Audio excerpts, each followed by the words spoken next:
Bonjour à vous tous qui nous rejoignez sur Immedia, hym.media.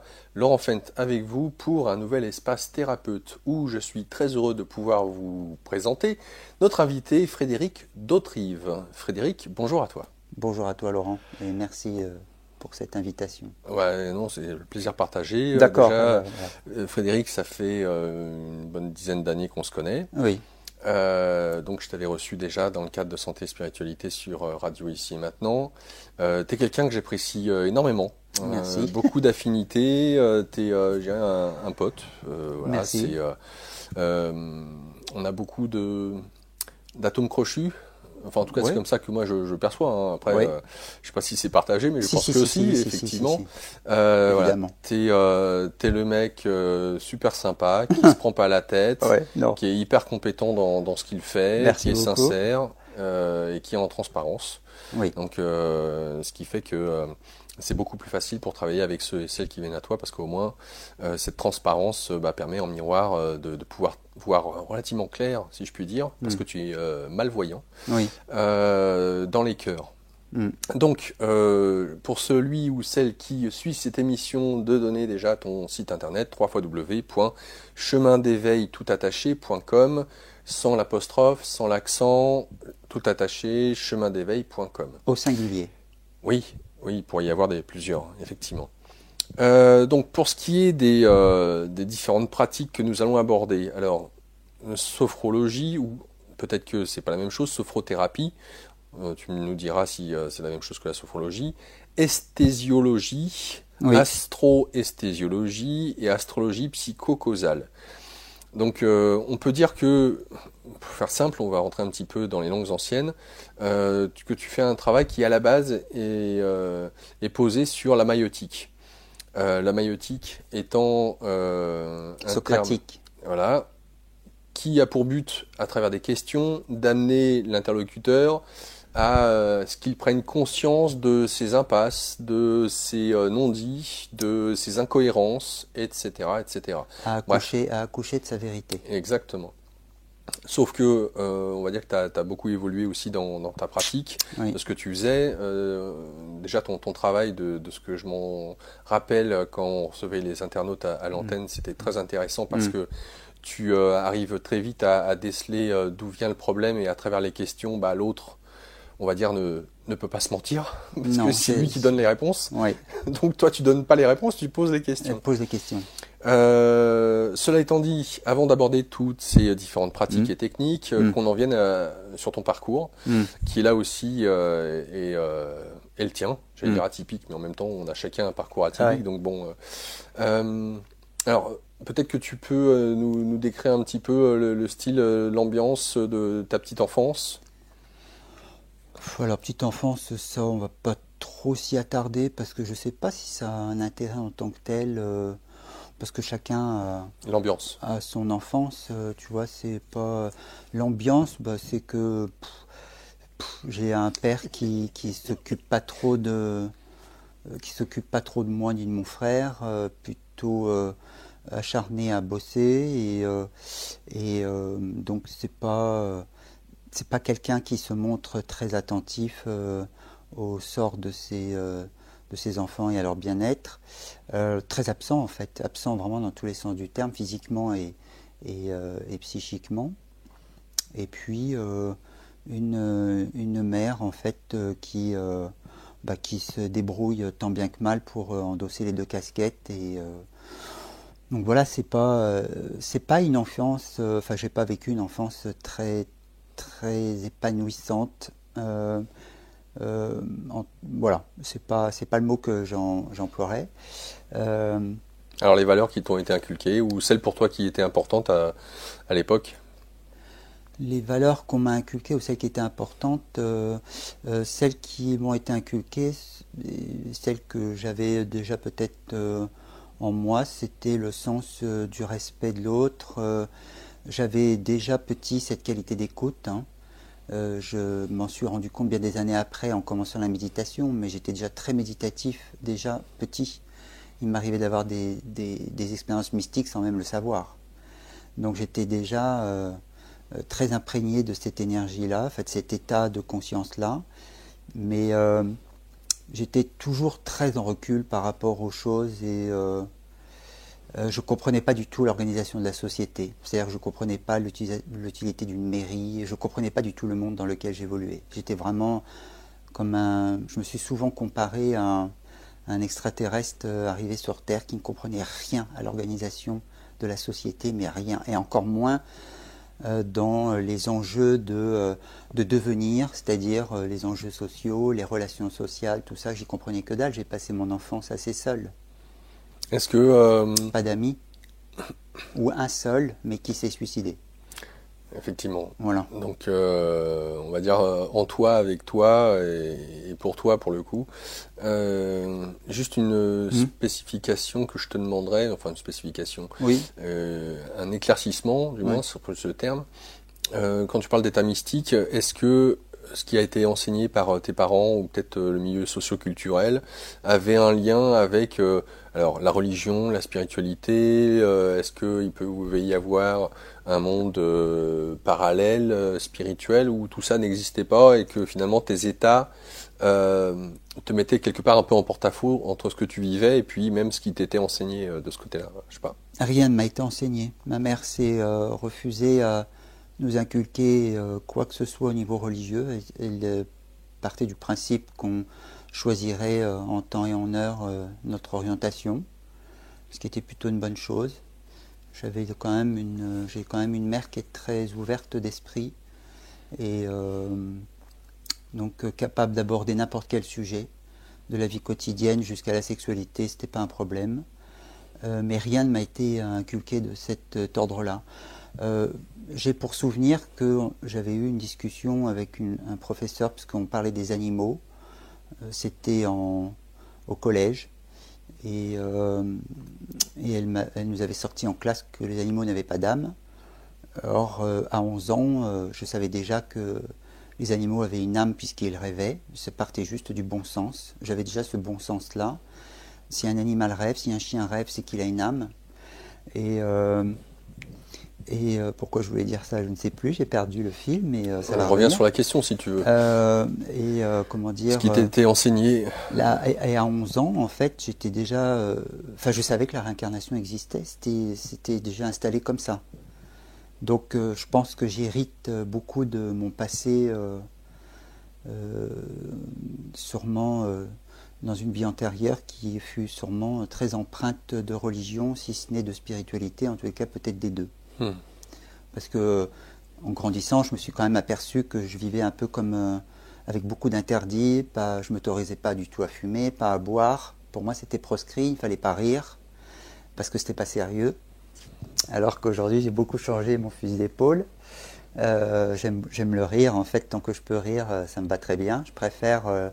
je préfère le rire aux congratulations. Je préfère qu'on me fasse rire pendant un quart d'heure plutôt qu'on me dise que je suis le meilleur des thérapeutes.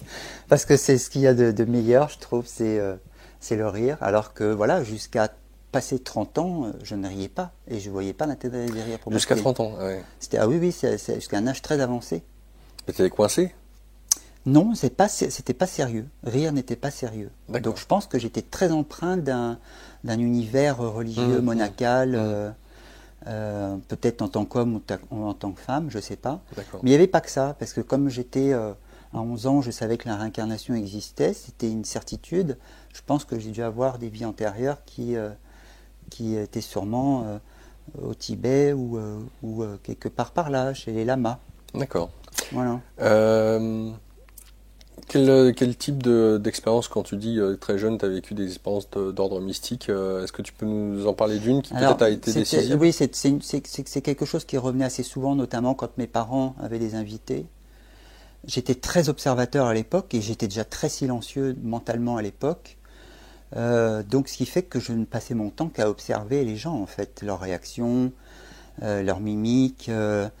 Et je savais, en fait, comme j'étais clairsentant déjà à l'époque, je savais en fait qui allait apporter des ennuis ou pas par rapport à mes parents. Et je pouvais leur dire, je leur disais, ne leur faites pas confiance, vous allez avoir des ennuis. Ou au contraire, ce sont des bonnes personnes. Et il m'arrivait pendant ces soirées-là, en fait, d'avoir un phénomène extrêmement curieux que je n'ai jamais réentendu par ailleurs plus tard. je pouvais fixer quelqu'un pendant 10 minutes, un quart d'heure, 20 minutes, comme ça, sans me fatiguer, sans rien, ça me paraissait naturel. Et en fait, arrivé à un moment donné, en fait, j'avais un phénomène très curieux. C'est que je voyais le visage de la personne comme si, en fait, elle avait été agrossie par 30 ou 50. Donc j'avais l'impression de la voir en très gros devant moi et en même temps très loin. C'était un phénomène inexplicable que je n'ai jamais retrouvé par ailleurs dans les témoignages. Et ça, c'est quelque chose qui était assez récurrent dans ce phénomène. Et après, les autres phénomènes, en fait, où j'étais vraiment plongé en état méditatif, je pouvais, par exemple, quand je jouais avec peut-être une ou deux connaissances en bas de chez moi au ballon, même en jouant, je pouvais être méditatif parce que je pouvais voir le ballon, en fait, je pouvais voir les mouvements du ballon se décomposer comme si j'étais en mode moi-même stroboscopique. Donc je pouvais voir à la fois la lenteur et en même temps la vitesse réelle. Ouais, je comprends. Insupportable quand tu es petit, c'est insupportable enfin, au niveau des sensations parce que tu comprends pas en fait sur quelle réalité tu vogues. Je comprends. Voilà, donc c'était... Mais un détail encore plus rigolo et peut-être plus intime, quand il m'arrivait de faire pipi, c'était pareil. Je pouvais voir le jet à vitesse normale et en même temps à vitesse décomposée. Et moi je me disais, mais je suis complètement siphonné, quoi. Non, en fait, non. C'était que j'étais dans un état de conscience modifié, ouais, dans une espèce d'hypraconscience qui pouvait à la fois décomposer tous les... temps, ouais. Enfin, c'était absolument... Pour moi, c'était le grand écart. C'est-à-dire que je comprenais pas ce qui se passait, mais je ne pouvais que le vivre, c'est tout, et je cherchais pas à comprendre en même temps, puisque pour moi, c'était inexplicable, j'étais trop petit. Et inexplicable et peut-être naturel ou normal, puisque peut-être que les autres vivaient la même chose, mais que pour toi, c'était, vu que tu le vivais, peut-être que les autres le vivaient aussi, enfin, on se pose pas de questions. Donc, à partir de quel âge tu as commencé à prendre conscience que ces états-là n'étaient pas vécus par la moyenne des gens? Je m'en suis pas vraiment rendu compte, c'est-à-dire que j'ai pas eu le moyen. J'étais quelqu'un de très très renfermé sur moi, donc même en récréation, j'étais tout seul la plupart du temps, donc je me liais jamais avec les camarades de ma classe en fait. J'étais toujours dans un coin tout seul, donc j'ai passé une grande partie de mon existence et je continue à vivre comme ça, c'est-à-dire quand je vois personne pendant 15 jours, je vois personne pendant 15 jours. Et ça ne me pose pas plus de problèmes que ça. C'est pas que je déprécie les relations, c'est que quand j'ai quelqu'un avec moi, j'apprécie pleinement. Quand la personne n'y est plus, elle n'y est plus. Mais ça ne change rien pour moi. J'ai pas l'impression qu'il m'ait enlevé quelque chose. Quand j'étais petit aussi, le peu de relations que j'avais avec mes camarades de classe, je les voyais en fait déjà vieux. C'est-à-dire que je savais exactement quel était le caractère récurrent qu'ils allaient avoir en vieillissant. Ça, c'était très perturbant aussi. C'est-à-dire que je pouvais, dans mon esprit, il y avait comme une projection où je les voyais en fait à 40 ans avec exactement les mêmes travers que ceux que je voyais déjà quand ils étaient petits. Très, très bizarre. J'en ai jamais parlé, t'es la seule personne à qui j'en parle. Pour le coup, des milliers de gens, pour le coup. Comment se rêvait, on va dire, le Frédéric adolescent pour son métier, son activité, son rôle dans la société, puisque pour toi, tu disais que c'était un problème, hein, déjà que tu comprenais pas l'établissement de la société, comment tout était découpé. Moi, j'avais qu'un seul leitmotiv quand j'étais petit. Souvent, les parents s'inquiètent de savoir ce que leur enfant va devenir et ils posent des questions. Qu'est-ce que tu veux faire plus tard, etc. Et moi, je ne voyais pas ce que je pouvais faire plus tard. Je n'avais rien de précis dans la tête, si ce n'est que je voulais aider. C'est tout ce que je leur disais, je voulais aider.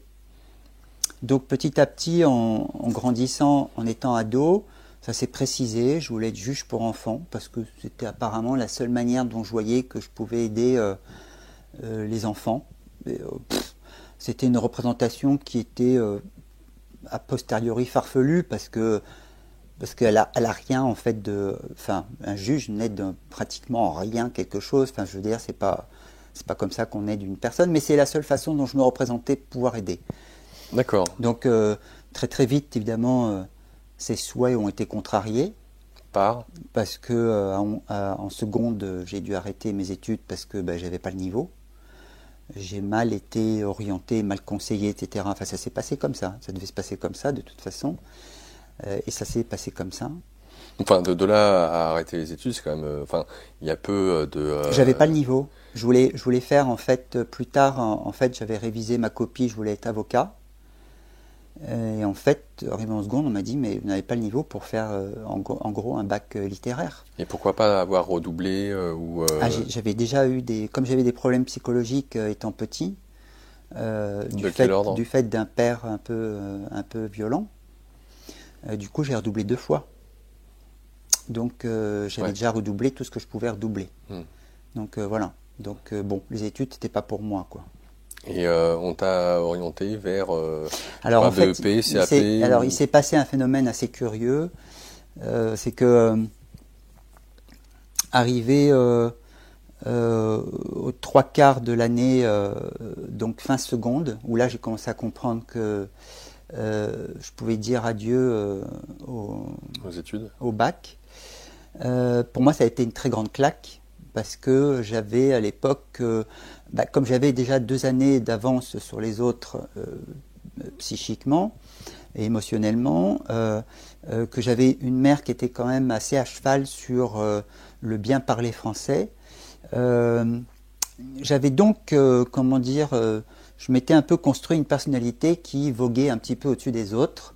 C'est-à-dire que tout le monde s'exprimait en français comme des tordus et j'étais le seul dans la classe, évidemment, quelle que soit la classe, à avoir un français un peu plus élaboré. Donc je m'étais un peu construit une image un peu de je suis un peu au-dessus. Et voilà, et c'est très vite redescendu. Voilà, la vie parfois se charge de faire redescendre un peu du piédestal. Et j'ai compris que le bac, je l'aurais jamais. Donc ça a été une très grosse claque pour moi psychologiquement, parce que je me suis dit, tiens, je ne vais pas faire partie de l'élite intellectuelle. Donc, non, il va falloir passer un CAP peut-être, ou autre chose, je ne sais pas. Et un concours de circonstances. Ma mère nous a toujours coupé les cheveux parce qu'elle avait appris d'une coiffeuse qui habitait en bas de chez nous. Et moi, je l'ai vu faire étant petit, depuis pas mal d'années. Et un jour, mon frère me dit, tiens, il faudra que demain... maman me coupe les cheveux, etc. Je dis non, je vais te le faire. Qu'est-ce que tu veux? Il me dit, je veux une brosse. Je veux les cheveux en brosse. Et j'ai dit, assieds-toi là, je vais te mouiller les cheveux et je vais prendre les ciseaux de coiffeur et puis je vais le faire, moi. Je vais la faire, la brosse. Je l'ai fait. Toc. Et, j'ai montré le résultat à ma mère parce qu'à l'époque, elle travaillait de nuit. Donc du coup, elle est revenue le lendemain matin et puis elle a vu le résultat et elle a été assez surprise. Et elle a emmené mon frère chez sa coiffeuse habituelle en disant regardez, regardez ça, regardez cette coupe. Et elle lui a dit écoutez, les contours d'oreilles c'est pas tout à fait ça, la nuque n'est pas finie, mais l'ensemble en fait est cohérent parce qu'il n'y a pas d'échelle. Et en fait ma mère a dit en fait c'est mon fils qui vient de faire ça à son frère.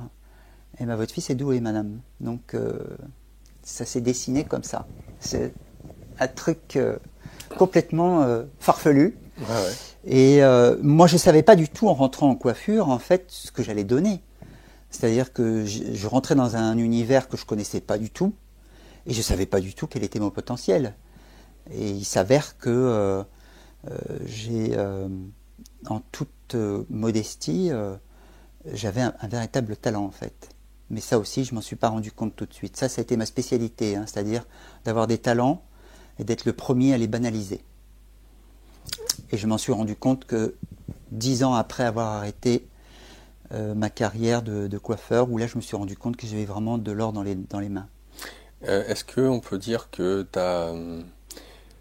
tes problématiques pour ce qui est de la vision, ta partielle cécité a été ou est venue suite à un événement ou des événements, ou est-ce que c'est quelque chose qui déjà était là présente quand tu étais petit? Non, non, j'avais une excellente vision jusqu'à mes 30 ans. Et en fait, j'ai contracté une maladie grave et en fait qui a attaqué mes rétines. D'accord. Donc en fait, ça a été des opérations qui ont entraîné derrière des effets secondaires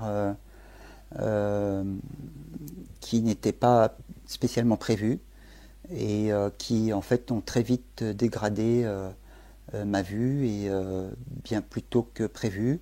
Et en même temps, en parallèle, les opérations qui ont été faites sur les 2 yeux, la dernière fois que j'ai vu mon chirurgien, il m'a dit, écoutez, je vous ai opéré en 96. Il dit, 15 ans après, il dit, je m'étonne encore que vous puissiez voir. Eh ben. Voilà. Donc en fait, il faut comprendre par là que pour l'instant, c'est un miracle, si j'arrive encore à voir. Voilà. D'accord. Donc, mais c'était pas... Non, j'avais une excellente vision. Donc tu es en train de nous dire que dès le moment où tu as commencé à te marrer, donc à 30 ans... C'est vrai, c'est ça. Ouais. T'aurais mieux fait de rester sérieux. Si tu refais le croisement, c'est à peu près ça, oui. Avec le recul, tu sais ce qui s'est passé ou le lien. Est-ce que peut-être justement le fait de commencer à perdre la vue t'a emmené à quitter ce rôle de sérieux? Je te pose la question, ça c'est le premier point, parce que ne serait-ce que les coiffeurs généralement, rares sont les coiffeurs sérieux. J'étais une véritable tombe. C'était hyper difficile pour moi de baigner dans ce milieu.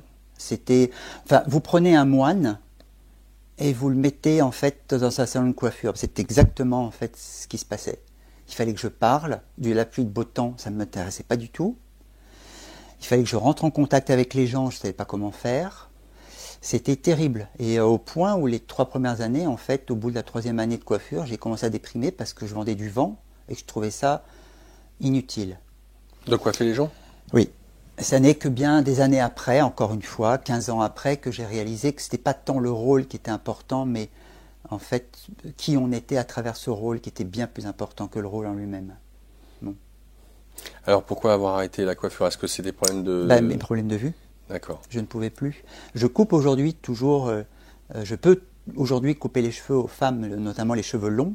Les cheveux courts, j'ai beaucoup plus de mal parce qu'il me manque le relief. Mais aujourd'hui, je peux encore couper les cheveux aux femmes parce que je tiens les cheveux dans mes doigts et que je sais exactement ce que je fais. Et que mes coupes sont toujours impeccables. Est-ce que... Mais bon, je ne peux plus bosser dans un salon parce que je ne vais pas assez vite. Parce que je prends le triple du temps de ce que je prenais avant. Ah bah oui. Voilà. Alors donc ça veut dire que tes problèmes de cécité ont commencé vers la 30 ans. Voilà. Donc grande remise en question, ton travail. Le retour de Saturne à lui-même. Est-ce que alors comment est-ce que je pourrais formuler la question? Au regard de ce que tu viens de nous dire sur ta très grande sensibilité, sur la manière dont tu pouvais scanner les gens et de ce que tu voyais d'eux, ton mutisme et ton sérieux de moine, Ouais. est-ce que le fait d'avoir ces problèmes de cécité, la question qui pourrait se poser, c'est comment un moine aborderait le fait de devoir changer de travail et d'avoir des problèmes de santé qu'il a?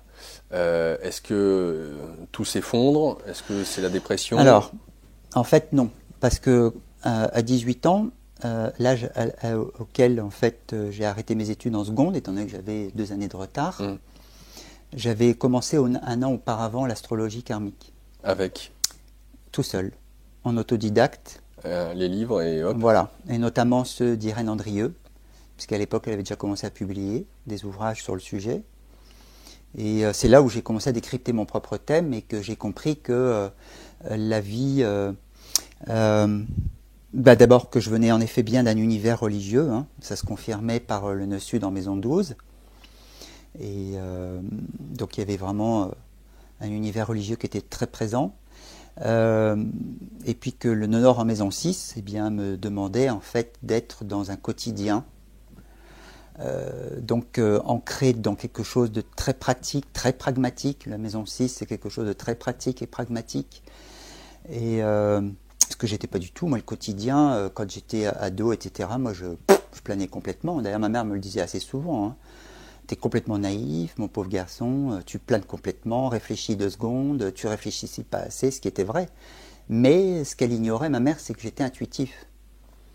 Et que mon intuition m'a beaucoup servi. Mais ça, elle l'ignorait, forcément. Donc voilà. Donc j'ai compris quand tout ça, quand le couperet est tombé, j'ai compris que ça avait un sens, que en fait derrière qu'il y avait quelque chose à en comprendre. Il y avait que ça me servirait d'initiation. Et c'est comme ça que je l'ai pris. Et heureusement que je l'ai pris comme ça, parce que je pense que sinon il y a longtemps que je serais déjà à bouffer les pissenlits par la racine. Tu nous expliques comment tu as fait, si au bout de 3 ans déjà tu voyais aucun intérêt à la coiffure pour avoir fait ça durant 15 ans? Après j'ai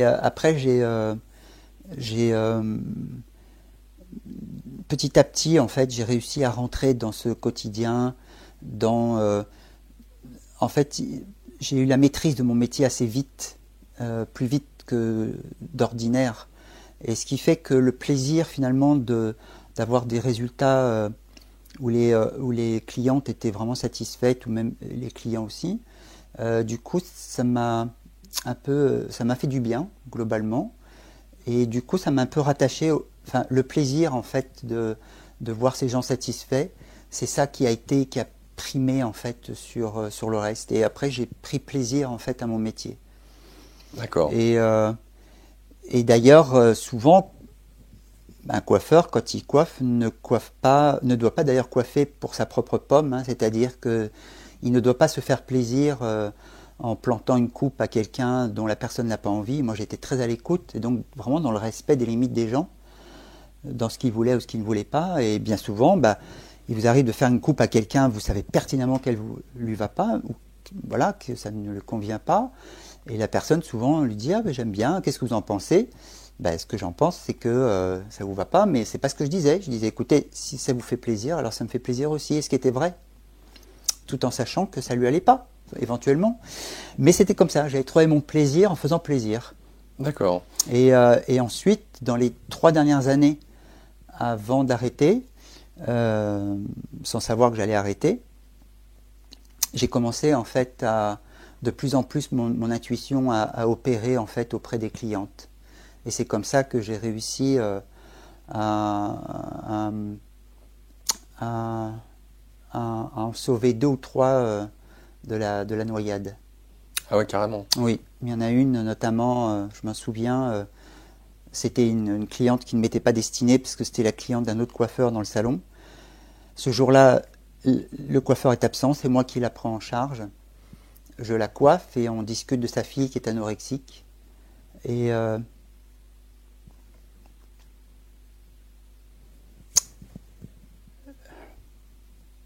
je peux jamais en parler. Pas de souci. Je sais jamais pourquoi, hein. J'ai jamais su pourquoi. Mais peut-être, peut-être parce qu'à chaque fois, ça me relie à cette dimension d'amour. Enfin bon, bref. Mais à chaque fois, ça me fait ça. Je sais pas, je reparle. Bref. Elle me confie ses problèmes par rapport à sa fille qui est anorexique, et elle me dit qu'elle a déjà fait plusieurs tentatives de suicide, etc. Et moi, en fait, en la recoiffant une deuxième fois, j'ai quelque chose qui me dit dans ma tête, dis-lui qu'il faille que sa mère maintienne sa fille la tête hors de l'eau jusqu'à 28 ans. Et donc je lui dis, maintenez votre fille la tête hors de l'eau jusqu'à 28 ans. Et en fait, chaque fois qu'elle n'allait pas bien et qu'elle s'apprêtait en fait à s'effondrer elle-même, je lui disais, n'oubliez pas ce que je vous ai dit, 28 ans. Maintenez la tête hors de l'eau de votre fille jusqu'à 28 ans. Et c'est cette assurance en fait, et cet aplomb, cette foi en fait que j'avais, qui finalement a aidé cette maman à maintenir sa fille jusqu'à 28 ans, et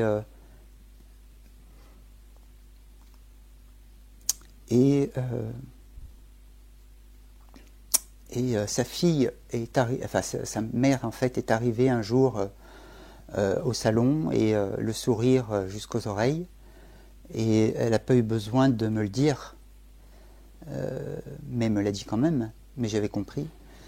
Elle me dit, vous savez, ma fille a fêté son anniversaire il y a un mois et demi, et notre fille en fait nous a dit la semaine dernière que pour elle l'anorexie c'était fini. et elle s'est mise à se réalimenter normalement. Donc voilà. J'ai eu des épisodes comme ça où j'avais des intuitions très fortes concernant les personnes et concernant parfois des trucs assez profonds. Qu'est-ce qu'il en advient Désolé pour le... T'as pas à être désolé, non? T'as pas à être l'émotion. désolé. Bah, c'est ce qui vient, donc voilà quoi. Qu'est-ce qu'il en est de toi quand justement ta maladie rare fait que tu perds petit à petit la vue, tu peux plus exercer, comment est-ce que tu t'envisages? Qu'est-ce que Frédéric pense de son futur, de comment Alors, il se voit? pendant en fait quasiment 10 ans, impossible de me projeter dans le futur. C'est-à-dire que pour moi, j'allais devenir aveugle incessamment sous peu. Donc ça a été 10 ans de no man's land. C'est-à-dire que, enfin, quand je dis no man's land, c'est-à-dire que j'aurais pu vivre après tout jour après jour, heure après heure, et même ça, je n'y arrivais pas. C'est-à-dire que j'étais dans la capacité à la fois de me projeter dans les 3 ans ou 5 ans, donc incapable de faire aucun projet, et en même temps incapable aussi de vivre le moment présent. Donc du coup, j'étais dans un no man's land total. J'étais dans une espèce de survie qui n'avait d'ailleurs aucun but. Voilà. Et Qu'est-ce qui t'a permis d'avoir la tête hors de l'eau durant ces 15 années? Eh ben, j'en sais rien du tout. J'en sais rien du tout parce que honnêtement, je n'avais aucun, en tout cas sur un plan socio-professionnel, j'avais rien, ce qui s'appelle rien, aucune visée. Peut-être, je dirais, la seule chose qui m'a permis de pouvoir garder la tête hors de l'eau, c'était de me dire, encore une fois, ça n'arrive pas par hasard. Et donc, du coup, si je n'arrivais pas à me projeter dans le futur pour quoi que ce soit d'ailleurs, aussi bien professionnellement que pour autre chose, que sur un plan plus personnel, tout du moins, c'est quand même une période où j'ai commencé à entamer des tas de choses pour essayer de guérir. Je m'étais mis en tête que j'allais guérir. Et du coup, c'est là où mon parcours spirituel a commencé. Et je n'avais qu'une obsession, c'était guérir. C'était devenu, il y avait que ça qui me hantait l'esprit. Alors vers quoi tu t'es dirigé? Ben, tout et n'importe quoi. C'est-à-dire que mon mental, en fait, était devenu une véritable pieuvre. Multi-tentacules. Dès qu'il pouvait choper un truc, une méthode, un machin, un truc, clac, il abandonnait celle d'avant pour adopter la nouvelle, suivante, et ouais. ça ne fonctionnait jamais. Donc ce qui fait qu'il y a une espèce de colère qui à chaque fois, ou une déception, qui à chaque fois ne faisait que se renouveler, puisque de toute façon il ne se passait rien, parce que je n'écoutais pas la bonne voix en moi. Et qu'est-ce que t'as fini par l'entendre, cette bonne voix en toi? Hein? T'as fini par l'entendre, cette bonne voix en toi? Oui, récemment, oui. Récemment, Ouais, c'est quoi? ouais, récemment. Il y a quelques mois. Seulement? Ouais. Tu crois? T'es sûr? Ouais. Bon, apparemment, ça n'a pas eu aucun effet, toutes ces pratiques, ces techniques, etc. C'est que petit à petit, ça t'a ramené un petit peu plus près de la voix en toi. Oui, c'est-à-dire que c'est là où j'ai commencé la méditation, c'est à ce moment-là où il y a des tas de choses que j'ai mis en place parce que je me disais mourir, enfin me donner la mort, je me suis dit ça va pas être cool parce que je me dis dans une vie prochaine c'est rebelote. Et en fait, je m'étais quand même dit, avant de mourir, il faudrait peut-être quand même penser à essayer quand même malgré tout de comprendre en fait ce qui t'arrive, de sorte quand même que ça ne te revienne pas dans une vie prochaine. Parce que je me suis dit, si c'est pour partir les mains dans les poches sans avoir rien appris dans cette vie-ci, je me suis dit, tu recommenceras tout dans une vie prochaine. Regretter, ouais. Et cette perspective-là ne m'enchantait pas du tout. Donc, quand je mentionnais tout à l'heure, alors que je t'avais reçu à la radio ici maintenant, Ouais. thérapeute, ça fait quand même un bon nombre d'années que tu l'es d'un point de vue, j'allais dire officiel, etc. Ouais. Donc, à quel moment tu as commencé à... Alors, je l'entends que avais des flashs que tu pouvais aider les gens, les accompagner, et c'est vrai que coiffeur, pour ce qui est de l'écoute, ça y va, hein. Ouais. Donc on peut dire que ça a été une aide durant 10-15 ans, te mettre en lien, en empathie, en communication, toi qui parlais pas avec les autres. À la trentaine, d'avoir cette maladie, et puis le côté sérieux, c'est aussi, ça c'est intéressant, parce que tu me l'as dit tout à l'heure, c'est à partir de 30 ans, donc au moment où la maladie arrive, où tu as commencé à sourire, etc. Et en même temps, tu nous dis, durant 10-15 ans, ça a été un no man's land. Donc, sur un plan professionnel, en tous les cas. sur un plan professionnel, mais aussi en même bien temps, que personnel. bah voilà. Enfin, quand je dis personnel, c'est-à-dire amoureux, quoi. Je veux dire, je ne m'engageais dans rien. Donc, qu'est-ce qui s'est passé pour que, d'une part, tu commences à, je veux dire, sourire à la vie, donc à t'amuser, t'amuser avec les autres, et à commencer à entrevoir à travers la boulimie de pratiques, de techniques, de stages divers et variés, Ouais. Qu'est-ce qui a été à un moment donné peut-être un déclic, une mèche qui s'allume, même si quelque chose était déjà allumé en toi, mais que tu percevais pas. Qu'est-ce qui a fait que consciemment c'est arrivé à dire ah, là il y a quelque chose, là je peux faire, là oui. C'est un peu loin, alors donc du coup c'est plus tout aussi clair dans ma tête qu'à l'époque, mais j'ai déjà eu le désir, en fait, comme j'étais autodidacte pendant toutes ces années en astrologie karmique, je me suis dit quand même l'école d'Irène Andrieux, on va quand même y aller et mettre les pieds. Donc j'y ai quand même mis les pieds pendant 5 ans. J'ai fait les 3 premières années requises, et ensuite j'ai prolongé de moi-même. Et ça a été un pied à l'étrier, dans le sens où c'est une forme d'astrologie qui est très structurante, enfin qui est très structurée en elle-même. C'est une école qui est très exigeante, qui est très poussée au niveau de l'analyse. Et du coup, moi, ça m'a structuré l'esprit. Et ça a commencé vraiment à m'intéresser vraiment profondément. Et là, le moteur ambitieux a commencé à se mettre en route.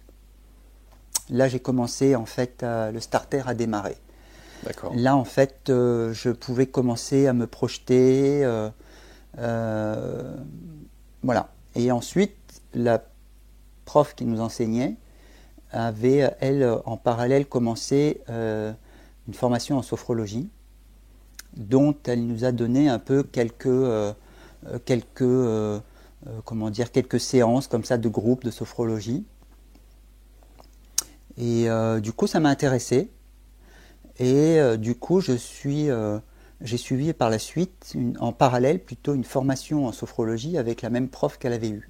D'accord. Et la prof, j'ai eu une formation accélérée parce que je franchissais les étapes finger in the noise. La prof n'en revenait pas. Elle me dit j'ai jamais vu ça, et je l'ai passé, en fait, ce diplôme, je l'ai eu en 6 mois. Parce que j'allais super vite. Je comprenais vite et j'introduisais vite les choses, et je savais vite les restituer. Ne serait-ce que la mise en état sophronique, la première fois qu'elle nous apprend comment mettre en état sophronique une personne, tout ça c'est super délicat, il y a des étapes, machin, patin, coup fin. Seulement moi j'avais l'habitude de le faire pour moi-même. Et quand elle dit bon ben voilà, donc elle dit vous avez bien compris oui, on a bien compris les étapes. Donc ben, elle dit Fred, tu veux commencer? Oui. Donc elle me dit tu prends un tel comme exemple, oui, voilà. Et, premier coup, bon, elle s'est dit ok, ben, ça roule pour toi. Ben, je dis oui. Ça me paraissait naturel, et donc voilà. Donc là, à partir de là, les choses ont commencé, enfin le côté maison 6, bien terre à terre. Bien dans le côté pragmatique, quotidien, là ça a commencé en fait à m'asseoir et à structurer mon esprit, et c'est à partir de là où j'ai commencé à me projeter, parce que je me suis dit tiens, je pourrais peut-être à mon tour devenir sophrologue, et pourquoi pas et aider les gens à travers ça, sauf qu'en fait je ne suis jamais devenu sophrologue en réalité, enfin j'ai jamais rien exercé de la sophrologie qu'on m'a appris.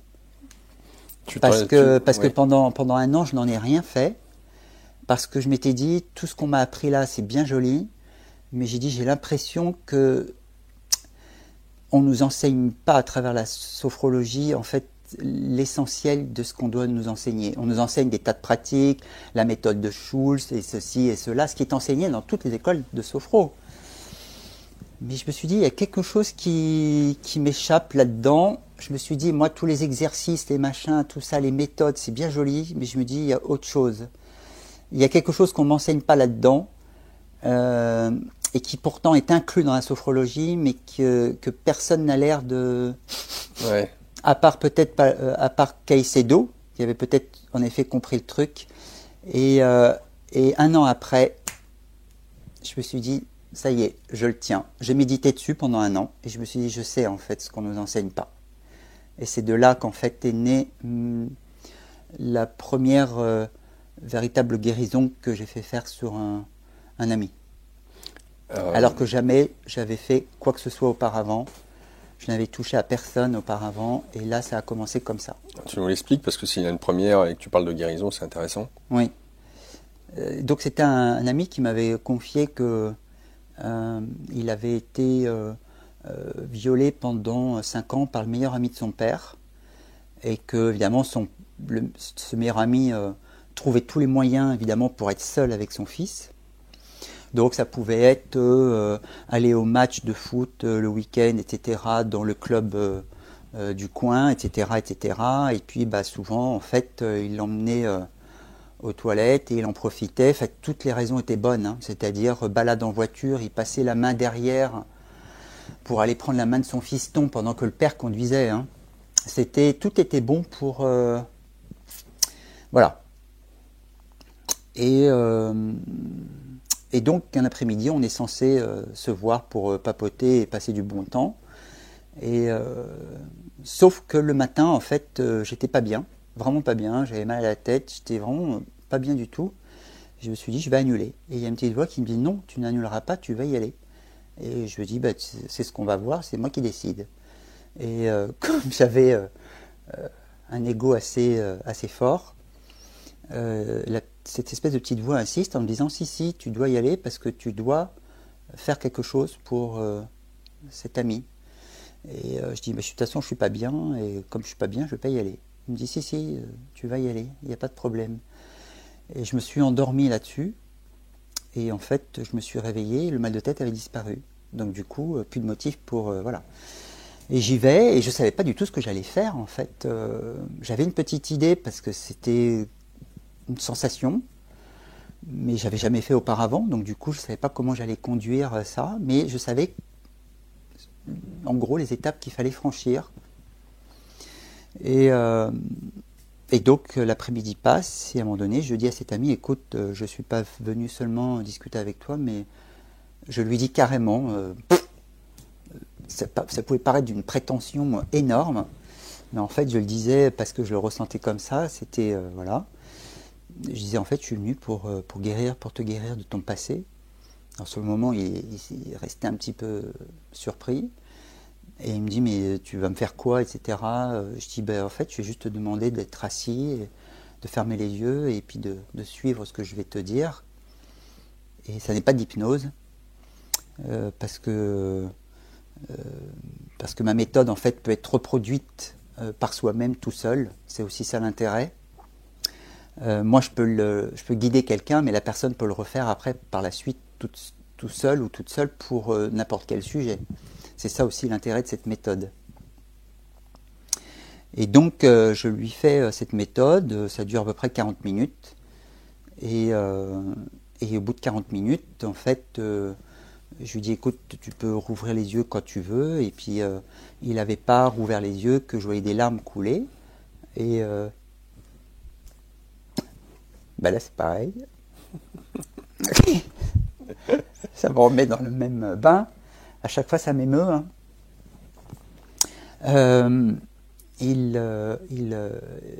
Moi, je ne savais pas à quoi correspondaient ces pleurs, donc hors de question d'interpréter quoi que ce soit. Quelqu'un pleure. Moi, je n'interprète pas. J'attends que la personne me dise, en fait, pourquoi les pleurs. Et c'était des pleurs de soulagement, parce qu'il me dit, écoute, donc il m'explique ce qui s'est passé pendant la séance. Il a dit qu'il sentait de l'énergie couler dans les jambes, etc., alors qu'au départ, il sentait que toute l'énergie était bloquée au niveau du bassin. Donc ça, c'était son ressenti. Il m'explique aussi comment ça s'est passé, la visualisation sur laquelle je l'ai fait travailler, parce que je lui ai demandé d'avoir un souvenir très précis de l'instant d'un abus. Et ça, c'est très important dans la méthode, d'avoir un souvenir très précis. Et il me dit, c'est fini pour moi cette histoire, j'en suis guéri. Donc je lui ai demandé, mais comment tu peux affirmer que tu en es guéri? Il me dit, parce que je vais pouvoir aller pardonner enfin à mon père. Et je lui dis, mais c'est pas ton père qui t'a violé. Il me dit non. Mais il me dit, lui m'a accusé de séduction auprès de son ami, enfin de son ami. Voilà, donc du coup, il pouvait maintenant lui pardonner. Et par la suite, en fait, sa vie a changé. C'est-à-dire qu'il n'arrivait plus à travailler depuis déjà plus de 10 ans. Et en fait, il a rejoint une école qui travaille le cuir pour les maisons de grande confection. Mmh. Et en fait, chaque année, Hermès, lui, ce qu'il adorait, c'était le luxe. Et chaque année, Hermès, en fait, prenait le meilleur élève. Ils l'ont pris. Et c'est ce qui s'est passé. Donc, Alléluia. Ok. Est-ce que tu as compris ou pas le pourquoi de ta cécité ou partielle cécité? Oui. Oui. Et oui, on parle de guérison. Est-ce que la guérison dont tu parles, est-ce qu'on parle de trauma, de blocage émotionnel, donc énergétique, ou est-ce qu'on peut parler aussi de guérison spontanée, d'ordre physique, suite à des prises de conscience de ces blocages, etc. Là, tu as posé plusieurs questions. Oui. Vas-y, Je redonne. Est-ce que donc tu as compris le pourquoi de ta semi-cécité? Alors, numéro 1. Oui, parce que l'ophtalmo ou le chirurgien, je me rappelle, t'avais dit, il était étonné que tu puisses encore voir. Oui. Donc on pourrait peut-être penser que suite à tout ce que tu as expérimenté, ça a enrayé le process, mais au regard de tout ce que tu as eu l'occasion de faire, on pourrait penser que, des guérisons, j'ai rencontré des gens qui ont guéri de maladies, de sclérose en plaques, etc. Enfin, il y a toutes sortes de potentialités comme ça. Et je serais juste curieux de savoir dans quelle mesure est-ce que tu as pu enrayer le process et pourquoi pas revenir à un état initial. Ou est-ce que tu penses que ça fait partie peut-être de ta... Alors, revenir à l'état initial, ça m'étonnerait parce que, faudrait vraiment qu'il y ait derrière une action divine importante, parce que quand ça a été trifouillé chirurgicalement, je ne sais pas trop après dans quelle mesure, tu vois, les tissus peuvent se... Bref, ça c'est autre chose. Maintenant, pour ce qui concerne la vue, en fait, pendant des années, en fait, je n'ai pas eu de réponse par rapport à ça, et pour cause, parce que parfois ce qui est le plus évident nous échappe. Et c'est absolument fabuleux, c'est-à-dire qu'on peut avoir en fait le nez collé au carreau sans s'apercevoir que le carreau est juste collé au nez. Enfin, c'est les petits pieds de nez de la vie. Et mon problème de vision, en fait, vient du fait que quand finalement j'ai repris un peu goût à la vie, etc., et puis que j'ai pu me projeter dans le futur, en fait, m'est venu en fait à l'esprit l'idée d'avoir le pouvoir de guérir. En fait, c'était mon ego qui voulait avoir ce pouvoir-là, qui voulait disposer de ce pouvoir. Et en fait, c'est le simple fait de nourrir cette idée comme appartenant à l'ego, en fait, fait que c'est cet aveuglement, en fait, qui a entraîné qui au départ c'était un aveuglement, j'allais dire psychique, qui entraîne derrière un aveuglement physique. Exactement, d'ailleurs, pour la surdité. Il n'y a pas pire sourd que celui qui ne veut pas entendre. Et au final, ça finit par arriver vraiment physiquement sur un plan physique. Et c'est vraiment ça, c'est quand on a vraiment des certitudes tellement ancrées et tellement rigides, derrière il y a des, évidemment, qui sont bloqués par les peurs. Hein. On n'a des certitudes que celui qui a des peurs derrière qui sont très profondes, mais à force de certitude et de ne pas vouloir entendre autre chose que ses propres certitudes, on finit par perdre la vue, devenir sourd d'oreille. Et c'est vraiment cette idée-là, c'est-à-dire l'aveuglement à vouloir détenir ce pouvoir. En fait, dans mes consultations, la guérison par rapport à cet ami est un exemple de la manière dont je procède, mais il n'y a pas que cette manière-là, il y en a une autre. Et en fait, l'autre manière, qui est plus dans quelque chose de verbal, un échange verbal, il y a des moments, en fait, j'ai des pertes de connexion, et on voit bien que c'est pas le moi, en fait, qui dirige la séance. On voit bien que c'est ma conscience, avec un grand C, ouais, qui dirige le truc. Et mon ego, lui, il a toujours voulu récupérer ça pour lui. Et voilà, et jusqu'au jour où j'ai compris que ça m'appartenait pas. Voilà. Donc au moins sur le plan psychique, au moins ai-je compris ça et moi, je m'en suis détaché. Le besoin d'avoir, je voulais être un Merlin l'Enchanteur quand j'étais petit. Quand je dis que je voulais aider les autres, c'était souvent l'image aussi qui me venait. C'était ce Merlin l'Enchanteur, c'est-à-dire avoir le pouvoir de. Seulement l'ego n'a pas compris que le pouvoir ne peut pas venir de lui. Ça vient de cette conscience supérieure. Et donc, quand il m'arrive en séance d'avoir des coupures Wi-Fi, eh bien souvent, en fait, la séance s'arrête et je n'ai plus rien à dire, je n'arrive plus à suivre le fil parce que c'est bien mon ego qui ne peut pas en fait suivre ce fil puisqu'il n'est pas capable de le suivre, alors que ma conscience est tout à fait capable de le faire. Donc les connexions reviennent au bout de 2 minutes, mais pendant ce temps-là, je dis, j'ai pas la connexion, là, je l'ai plus. Donc je ne sais plus ce que je dois dire. Voilà. Tout à l'heure, tu nous as dit un truc sur Caicedo et dans la sophrologie, un élément qui était essentiel, tu as médité dessus et c'est suite à ça que tu as eu l'occasion d'opérer cette première guérison. C'était quoi alors? Qu'est-ce que tu as perçu au bout de ces 2 ans, je crois, tu m'as dit, je sais plus. C'est après un an, après avoir arrêté, juste après le diplôme,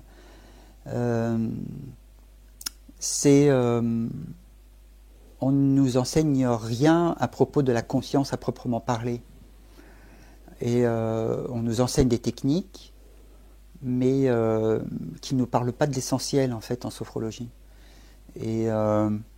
Et moi, j'ai compris que derrière ça, en fait, il y avait, encore une fois, la conscience. Et Caicedo a appris des méditations de l'Extrême-Orient qu'il a ramenées en Europe pour les Occidentaux, avec derrière des exercices, mais qui ont pour but toujours de solliciter la conscience supérieure.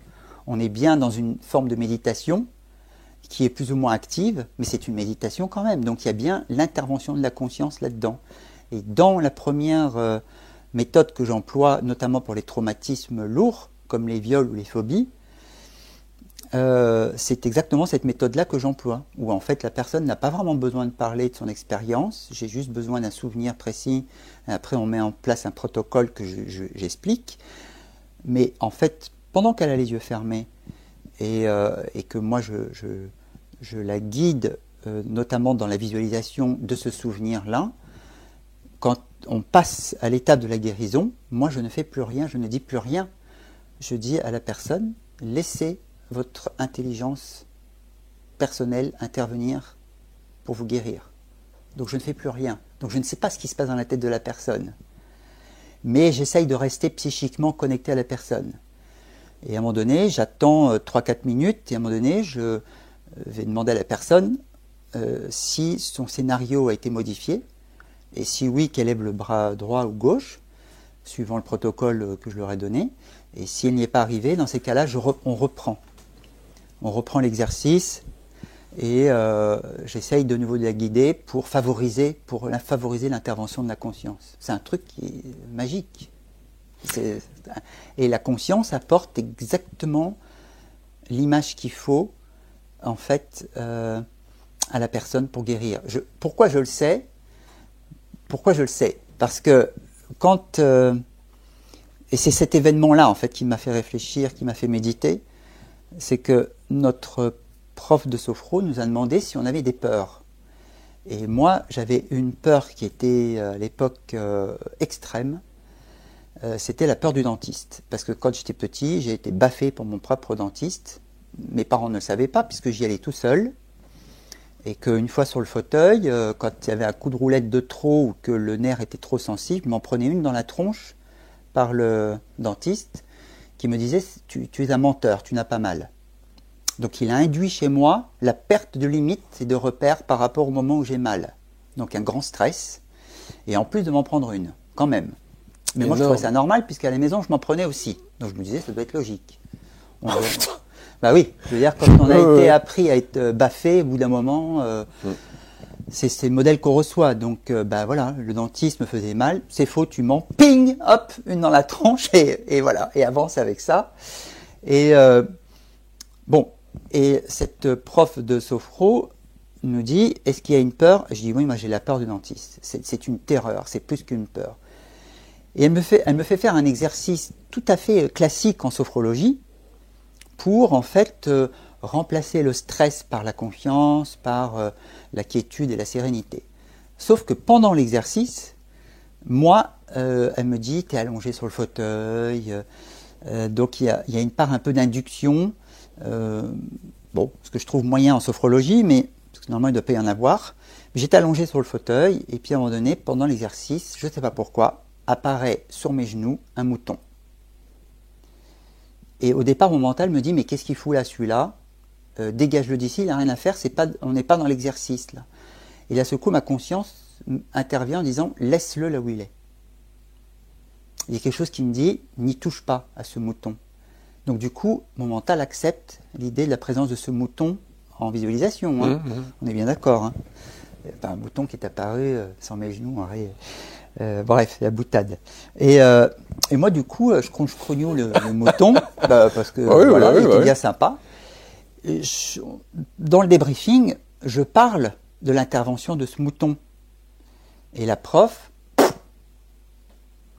incapable de m'expliquer le pourquoi du comment de l'apparition de ce mouton. Et ça m'a fait, et ça, a posteriori, ça m'a fait réfléchir. Je me suis dit, qu'est-ce qui s'est passé? Pourquoi l'intervention de ce mouton? Et pourquoi elle n'a jamais pu me donner d'explication? Elle n'a jamais pu me donner d'explication parce que c'est l'intervention de la conscience. C'est une image de guérison. Et en quoi le fait de faire apparaître un mouton serait symbole de guérison pour toi? Mais on n'en sait rien, parce que là, pour le coup, je ne peux pas te répondre. C'est la conscience qui amène quelque chose à la personne, et c'est exactement ce qui se passe dans ce genre de thérapie-là, et que je fais faire, notamment pour les traumatismes, les grosses peurs. L'intelligence ou la conscience supérieure amène quelque chose qui va correspondre exactement aux besoins de l'ego pour que la peur cesse. D'accord. Et la personne n'a pas besoin de le comprendre. Ça arrive comme ça. Donc par la suite, tu as pu retourner chez le dentiste sans problème. Ah mais, et le dentiste a vu la différence. Parce qu'en plus, en effet, quelques mois après, il devait y avoir une grosse dévitalisation qui n'a pas pu se passer de manière classique. Où on a dû dévitaliser en rentrant l'aiguille par les trous faits dans la dent au niveau de la racine, le pire du pire. Et en fait, après la séance, elle m'a dit, Fredo, elle me dit, je sais pas ce que tu as fait, mais elle me dit, mais tu as vachement bien géré la séance par rapport à d'habitude. Elle me dit, je t'ai trouvé une sérénité. Elle me dit, alors que d'habitude, j'appréhende vachement tes peurs. Elle me dit, là, franchement, elle me dit, tu m'as vachement aidé. Elle me dit, en restant super calme. Elle me dit, chapeau. Je lui dis, en fait, c'est la séance de sophro qui m'a permis ça. Elle me dit, ça s'est senti. Elle me dit, parce que j'ai pas eu à gérer ta peur et tes angoisses. Ah oui, d'accord. Voilà. Alors, suite à cette première expérience où je t'ai posé la question par rapport à ce que tu reçois aujourd'hui, parce que tu nous as parlé d'une technique, aujourd'hui c'est encore autre chose parce que tu as compris, on va dire, le lâcher prise dans le sens de ton inconscient qui parle à l'inconscient de celui ou celle qui vient de voir et que l'inconscient de celui qui est en face de toi va spontanément amener... La conscience, hein, Oui, pas l'inconscient. oui, j'ai dit la conscience. Ah Ah bon? oui, d'accord, autant que pour moi, excuse-moi. Ouais. Ouais. Tu vois? Donc là, oui, tu as raison. La conscience va nous amener ce qu'il faut Ouais. pour obtenir ce qu'on pourrait appeler une guérison. Ouais.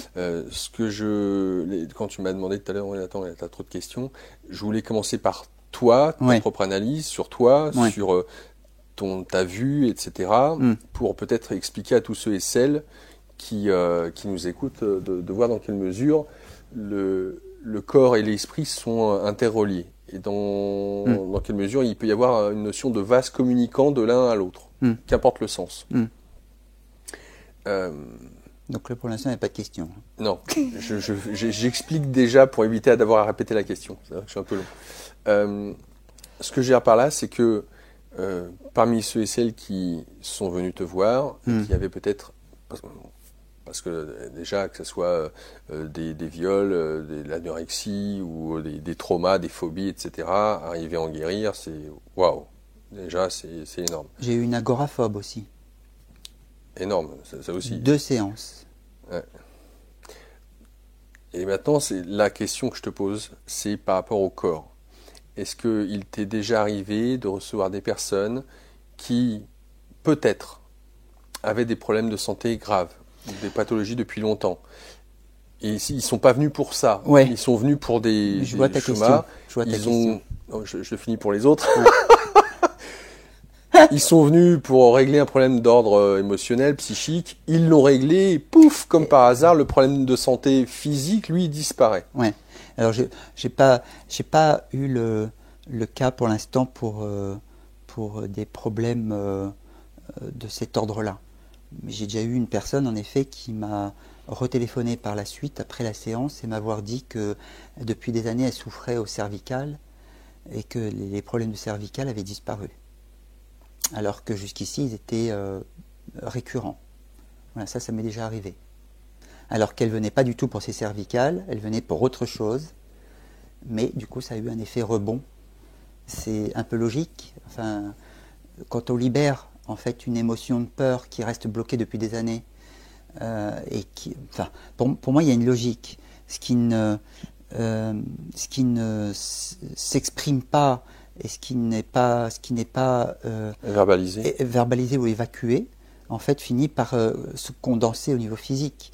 Il faut bien qu'à un moment donné, enfin, c'est la suite logique, parce que si la personne, enfin, c'est une histoire tout ça pour moi de résistance. Si on est dans la résistance émotionnelle par rapport à quelque chose, forcément, ça va finir par descendre sur un plan beaucoup plus dense. Mais c'est toujours de l'énergie en fait qui reste, voilà. Elle s'inscrit sur un niveau beaucoup plus dense. Pourquoi elle s'inscrit sur un niveau plus dense? Non pas parce que c'est péjoratif ou parce que enfin, souvent les gens voient les gens malades comme notamment ceux qui sont branchés spiritualité comme quelque chose qui est hyper péjoratif, genre ah ben il n'est pas dans le mood. Il n'est pas branché. Ou alors il est responsable. Oui, c'est ça. Côté, alors qu'en fait, non. C'est toujours une manière. La vie trouve toujours une façon d'attirer votre attention sur quelque chose pour justement le guérir. Donc c'est un moyen. Le corps est un véhicule où à un moment donné, l'énergie émotionnelle, quand elle n'est pas vue, quand elle est refusée, quand elle est refoulée, eh bien s'inscrit sur un plan beaucoup plus dense pour être justement vu, et là de manière beaucoup plus frappante. C'est-à-dire que là, on y va avec tambour et trompette, en disant il y a quelque chose qui ne va pas, regarde, écoute, et surtout accueille et accepte et ouvre-toi à ça. Et du coup, quand l'énergie émotionnelle en fait est libérée et guérie, et que bien souvent, pourquoi? Parce que bien souvent c'est basé sur la peur. Toutes les peurs en fait ont plusieurs visages. La peur a plusieurs visages. Eh ben, si le nœud émotionnel qui correspondait au problème physique disparaît, eh bien le problème physique n'a plus de raison de rester. Donc du coup le problème physique disparaît. Voilà. C'est toujours notion de résistance, résister à. On en revient à... Et dans le travail que je fais faire aux gens, en tous les cas, sous cet aspect-là, pour les gros traumatismes, c'est la conscience amène quelque chose à la personne, quelle que soit la façon dont elle l'amène. Ça a pour but de rétablir l'amour.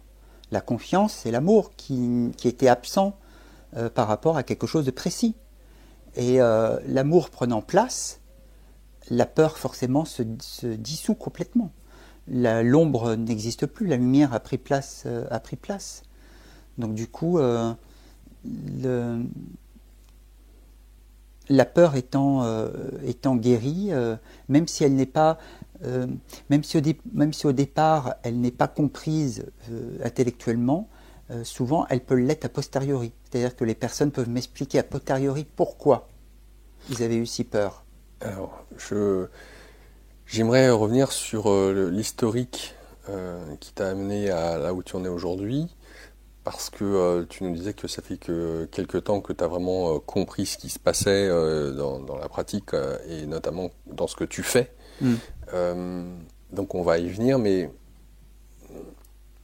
juste pour comprendre ton cheminement, entre guillemets, de pensée de ce que tu comprends de toi-même. Donc là, on voit à quel point tu t'es, là où on s'était arrêté, basé sur la sophrologie, d'avoir capté l'importance du conscient et de se connecter à cette hyperconscience ou cette part plus grande que nous. Oui, c'est ça. Ok. Quand tu as découvert la méditation, est-ce que, on va dire, ta mémoire du moine dit oh oui, bon, ça je connais, ou alors au contraire, ça a réveillé ou accentué quelque chose ou pas? Pour toi, la méditation, la découverte de la méditation, qu'est-ce que ça a été pour toi? Avec le recul. Avec le recul. Ok. Avec le recul, en fait, voilà comment je vois aujourd'hui la méditation. J'ai beaucoup lu là-dessus, j'ai beaucoup entendu aussi, j'ai vu pas mal de vidéos sur Internet. Sur tous ces bouddhistes, lamas tibétains, etc. Et j'ai fini par en comprendre une chose, c'est qu'on nous dit regardez passer les pensées comme des nuages, ou regardez les pensées passer comme le ressac de la mer.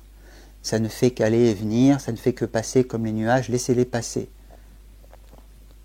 Et ça, au départ, oui, j'arrivais à le faire. Puis quand je reprenais ma vie quotidienne, voilà, j'étais harcelé par les pensées de nouveau, auxquelles je m'accrochais, ou au contraire que j'essayais de refouler ou de nier, enfin bref.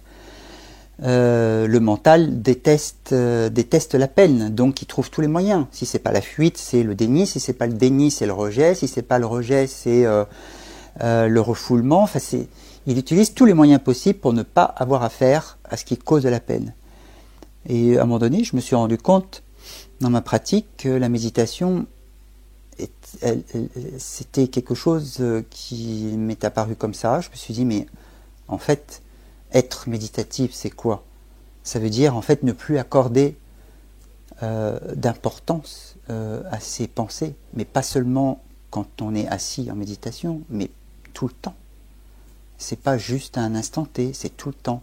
Donc ça veut dire quoi? Ça veut dire qu'en fait, les pensées ne sont que le fruit d'un mental qui lui-même, ou de l'ego, mais pour moi mental-ego c'est pareil, le mental n'est que la caisse de résonance de l'ego. Donc je me suis dit, ça veut dire quoi? Ça veut dire que finalement, toutes ces pensées qui sont en nous et qui nous traversent ne sont que le fruit d'une illusion, d'une perception qui est complètement tronquée, de conclusions qui sont tronquées, de certitudes qui sont tronquées, de dictats, d'opinions, et j'en passe et des meilleurs. Je dis en fait, c'est pas seulement pendant la méditation qu'il ne faut pas leur accorder d'importance, c'est tout le temps. Je me suis dit, il ne faut pas leur accorder d'importance, mais par contre, quand on médite et qu'une émotion nous traverse, il faut leur accorder toute son attention. Et en fait, le mental fonctionne à l'envers.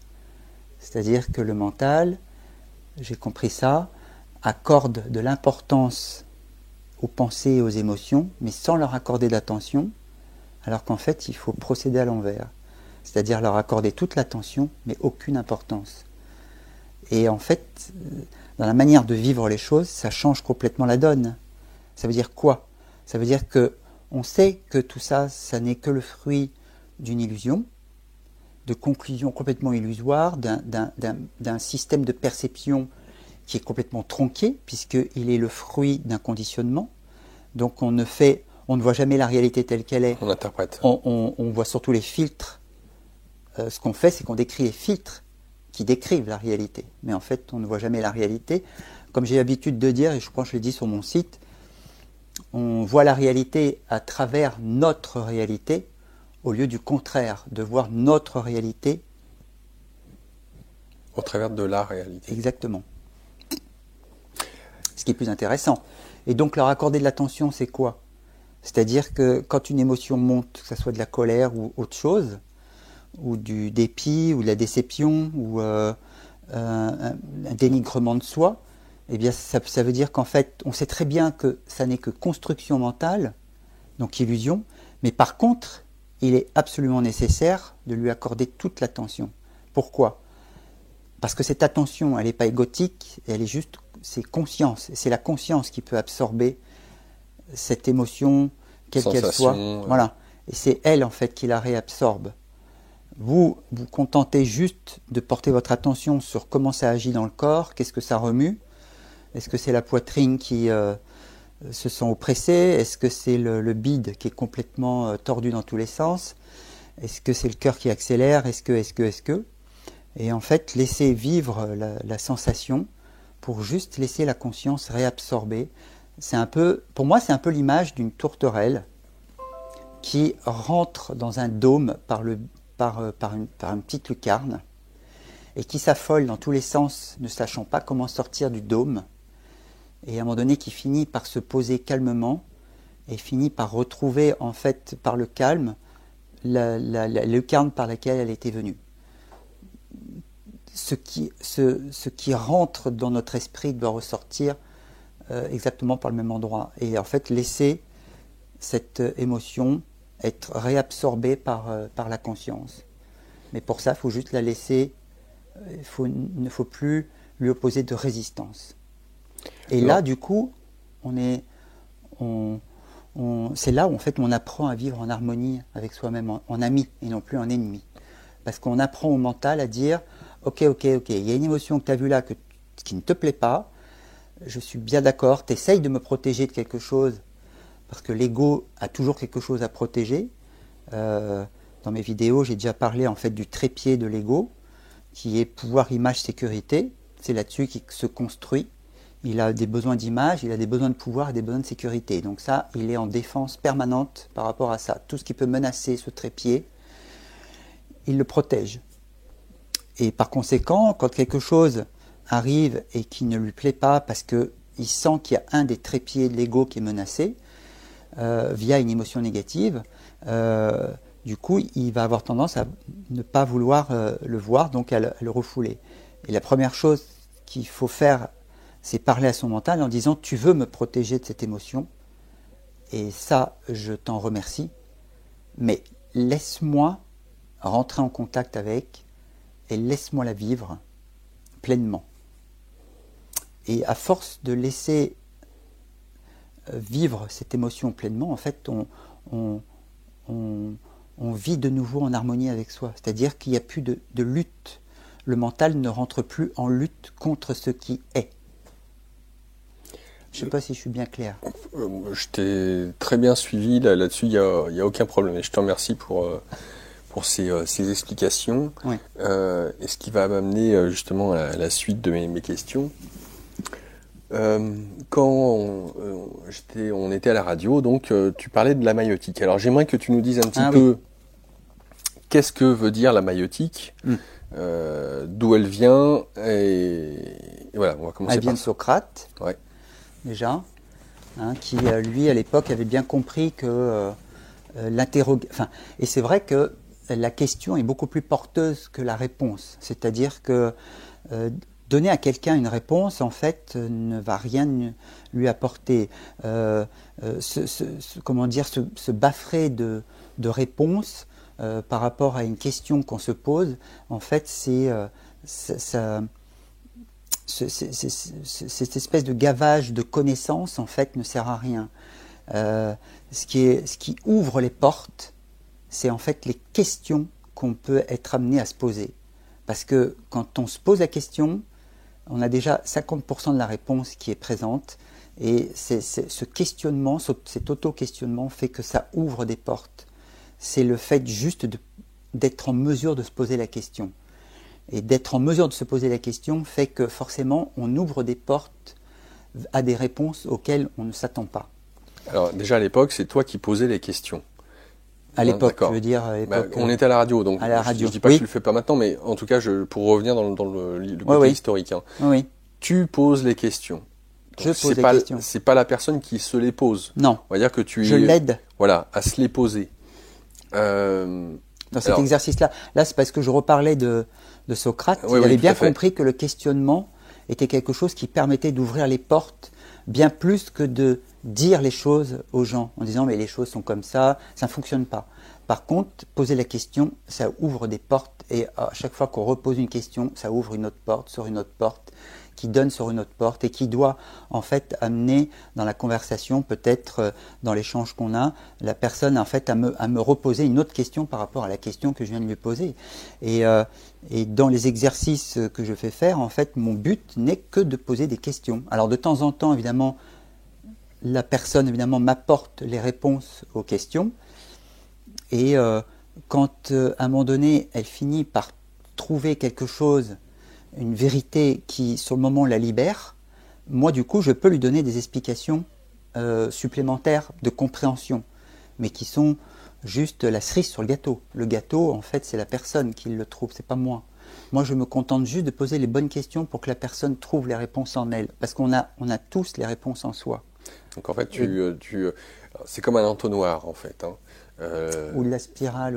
Voilà, descendante. Oui. Tu l'emmènes au fond du terrier, et puis la personne à qui tu vas poser les questions, de par les réponses qu'elle va donner, va se retrouver, j'allais dire, dans sa propre impasse, ou devant le mur, ou devant le miroir, ou devant son déni, sa zone d'angle mort. Bref, elle ne peut pas échapper aux réponses qu'elle a elle-même données, ou sur les incohérences, les contradictions, les paradoxes, etc.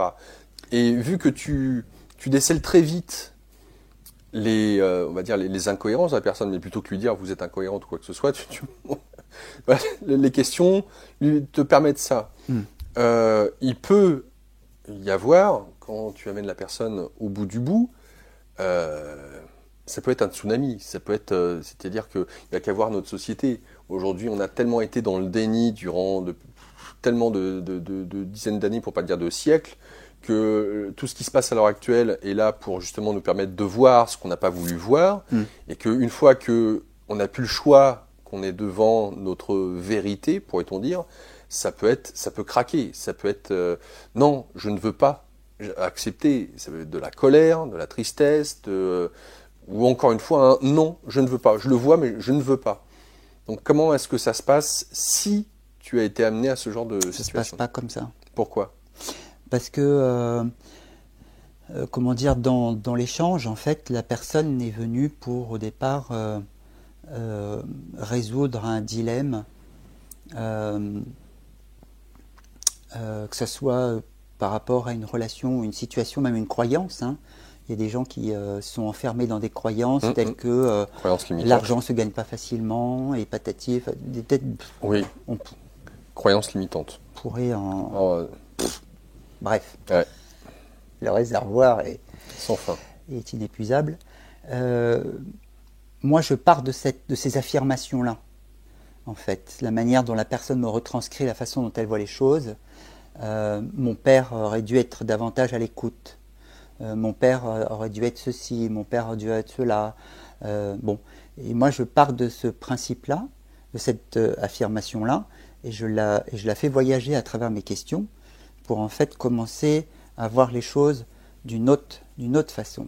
Et forcément qu'elle va être obligée, à travers les questions que je lui pose et les réponses qu'elle a l'obligation de me donner, parce que je lâche pas, parce que tant que j'ai pas une réponse qui fait qu'on s'approche petit à petit du noyau de la vérité, je le sens, parce que c'est mon corps qui me parle, enfin c'est ma conscience qui me parle à travers mon corps plutôt, parce que je sens mon corps se contracter ou au contraire se détendre.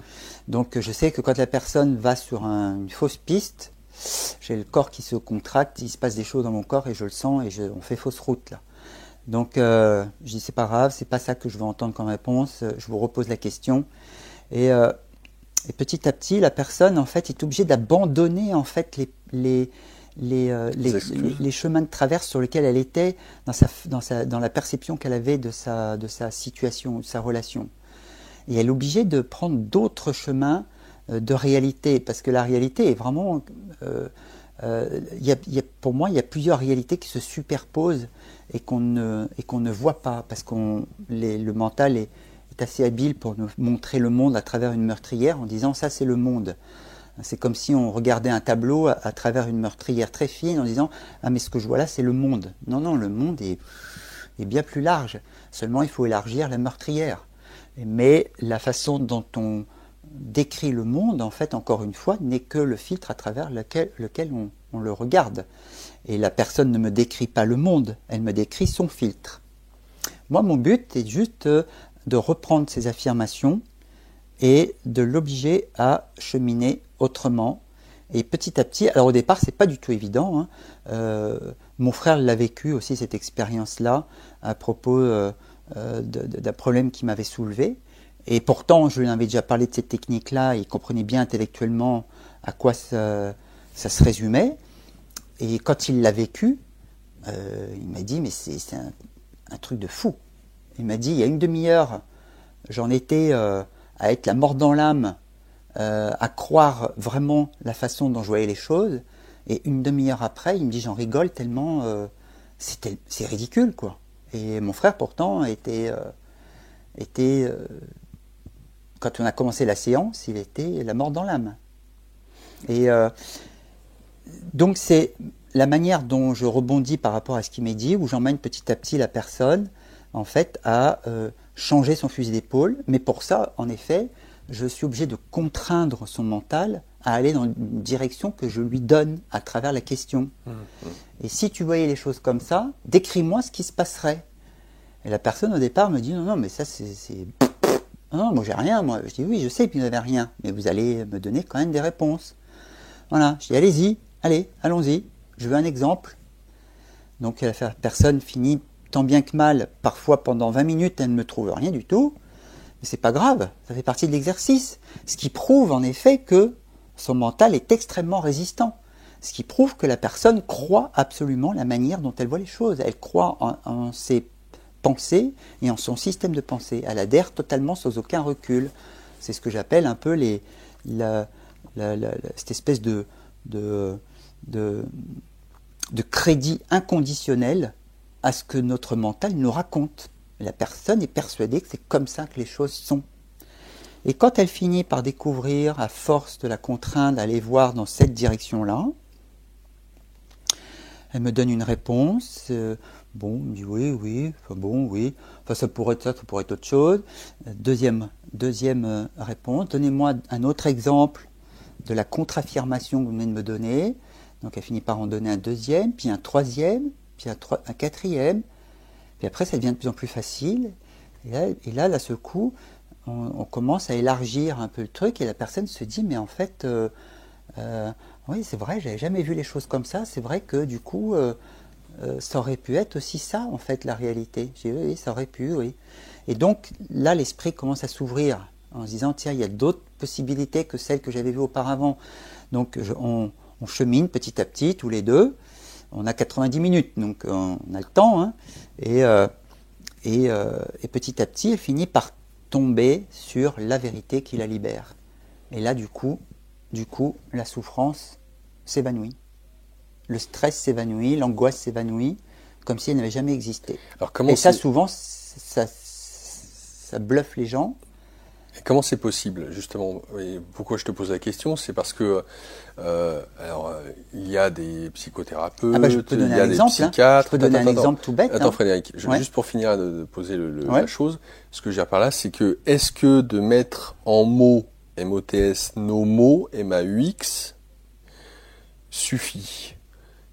Et apparemment, non. Mais ça peut aider. Exemple, toute la psychothérapie, les psychanalyses, etc. C'est ce protocole qu'ils utilisent.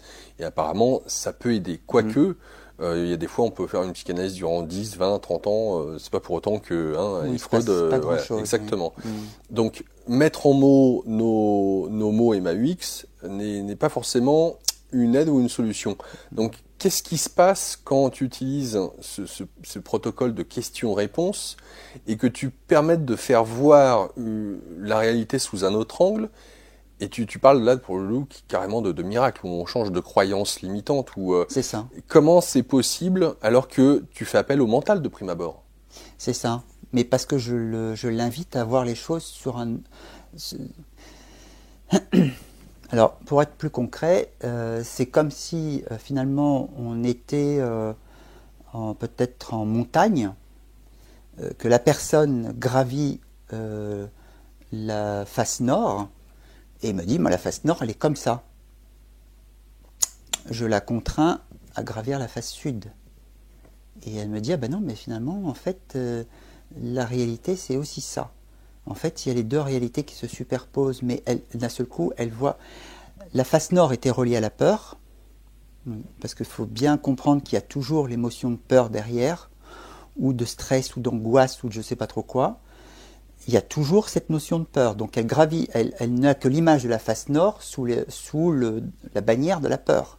C'est toujours la peur derrière qu'il y a. Quel que soit le scénario, il y a de la peur. Peur de ne pas être assez bien, peur de ne pas être à la hauteur, peur de ne pas y arriver, peur de ne pas être assez aimé, peur de ne pas pouvoir aimer, peur de ne pas arriver à faire, peur de trop bien faire.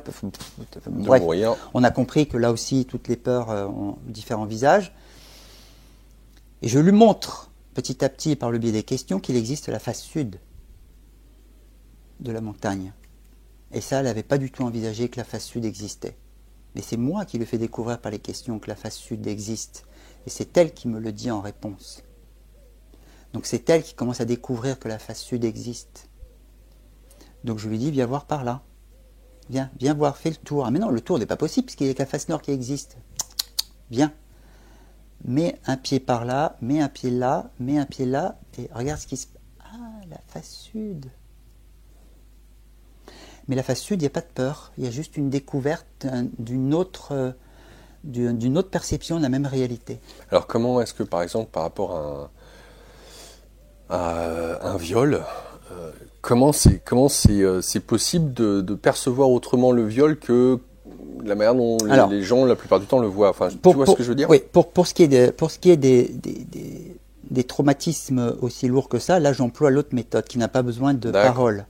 Mais par contre, la personne, une fois avoir été guérie de son histoire, est capable de m'expliquer en fait des choses sur elle, sur son fonctionnement, elle est capable d'intellectualiser. D'accord. Alors qu'au départ, elle n'était pas capable d'intellectualiser. Et elle va pouvoir sortir, je sais pas, un truc du genre, j'étais pas capable de refuser parce que j'avais peur d'être pas aimée. Ça va être un truc comme ça. Mais sur le moment, dans l'émotion, elle est incapable de le verbaliser. Elle est complètement mangée par l'émotion. Quand l'émotion s'est calmée et que l'amour a pris place, ou la confiance a pris place qui est pareil, ou l'état de sérénité a pris place qui est encore pareil, la personne est capable éventuellement d'intellectualiser, de m'expliquer. Pourquoi avoir choisi, parce que... Donc ça, c'est pour l'autre méthode. D'accord. Quand je t'ai présenté au tout début, j'ai mentionné différentes pratiques, notamment l'esthésiologie. Oui, c'est ça. Oui. Alors, l'esthésiologie, je pense que personne ne sait d'où ça vient. Voilà. L'esthésiologie, d'où ça vient? Qu'est-ce que c'est? Ça vient du grec ancien esthésis, qui veut dire sensation, perception, et logo, en fait, étude. Donc, étude des perceptions, en français. Donc, c'est toi qui fais l'étude des perceptions? Voilà. Tout du moins, c'est comme ça que j'ai appelé la méthode, c'est-à-dire l'étude des perceptions. Et en même temps, c'est à peu près c'est le fruit du travail que je vais faire dans le questionnement quand on a affaire à la méthode en question.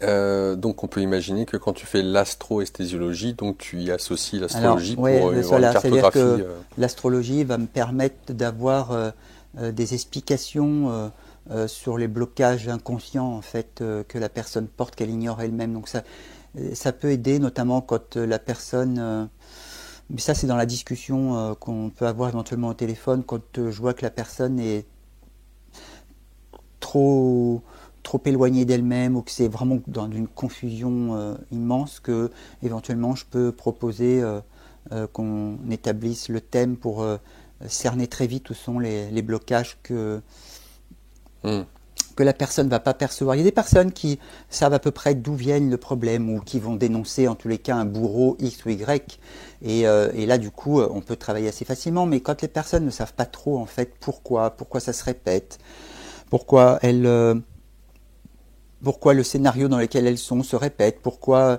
quand elles sont un peu dans la confusion comme ça, le thème peut en fait faire gagner du temps dans le temps. Oui, je comprends. Donc on peut très vite percevoir les blocages inconscients qui sont inscrits sur le thème. D'accord, donc si j'entends tes propos, on peut venir pour une problématique bien identifiée et la régler à une de séances, voir, ça dépend des résistances, comme tu le disais. Oui.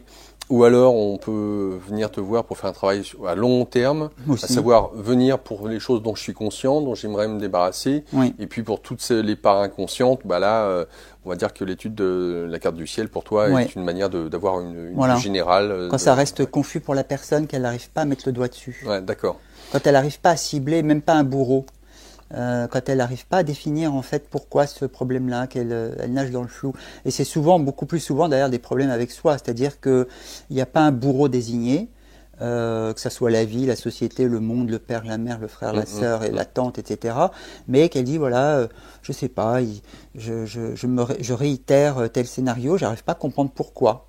Et ça peut être réitérer un scénario relationnel, amoureux, avec différents partenaires, mais que le même scénario se remette en place et qu'elle ne sait pas pourquoi, elle est un peu dans la confusion. Donc quand c'est comme ça, en général, je fais référence au thème, parce que là, pour le coup, on va très vite savoir quelle est la planète qui est en cause et ce qu'il y a derrière sur un plan psychologique, parce que chaque planète, évidemment, a ses archétypes et derrière sa façon de penser. Saturne a sa façon de penser, Uranus a sa façon de penser, il y a des archétypes derrière, il y a un folklore derrière, il y a une façon de voir les choses. On arrive à la fin de cette émission. Déjà. Mais pour donner un exemple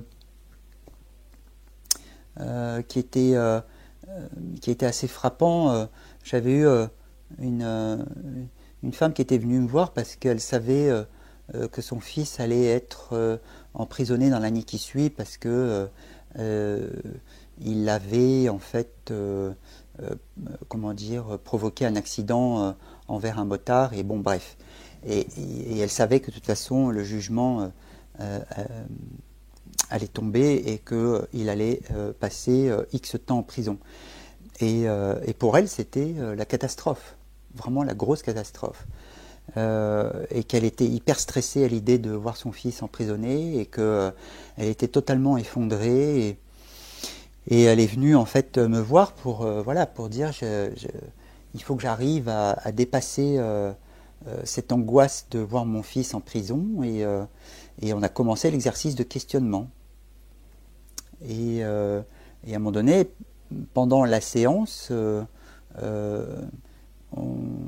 on finit par déboucher sur, à force de lui poser des questions, on finit par déboucher sur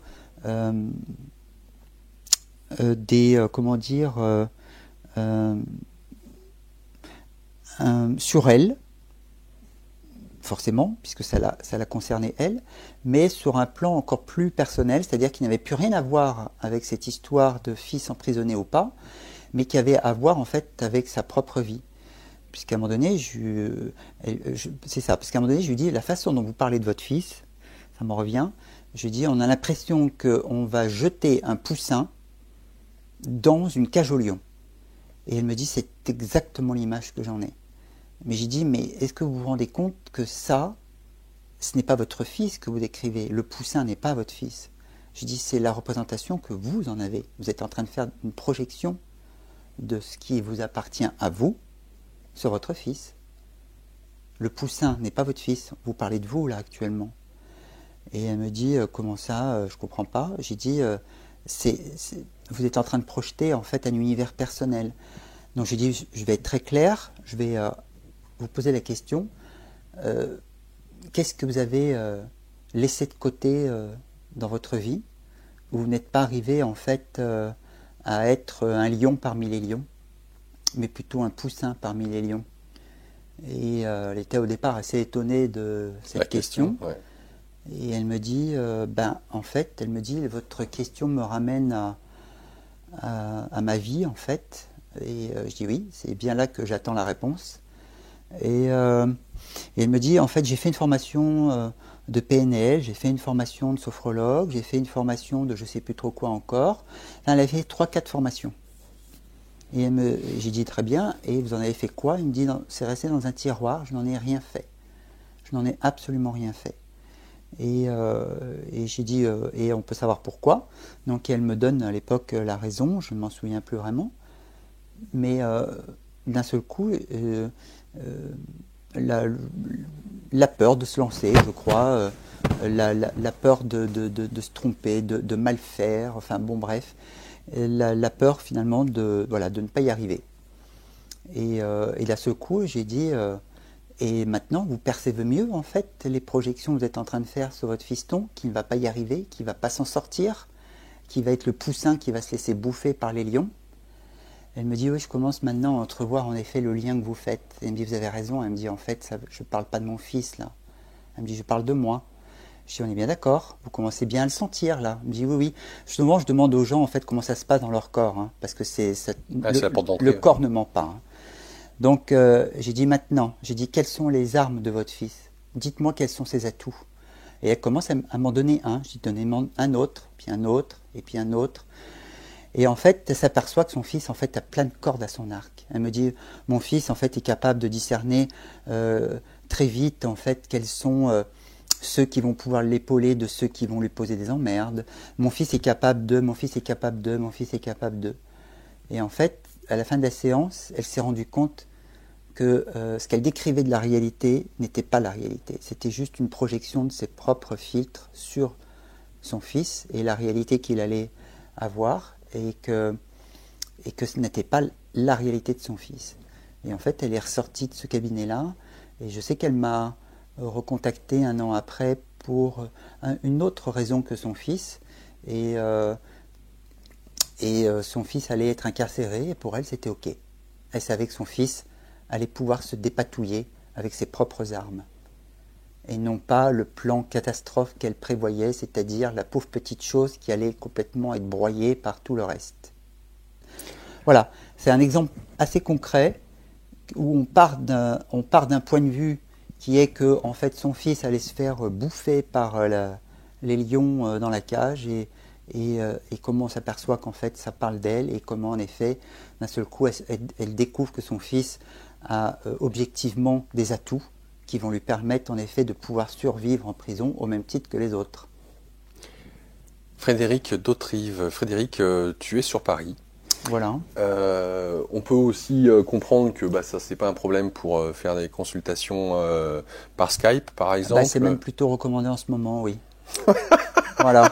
Voilà. Je vais privilégier en effet, je privilégie les vidéoconférences Skype, Zoom, WhatsApp ou le téléphone, et que les gens ne s'imaginent pas que parce que je suis à distance,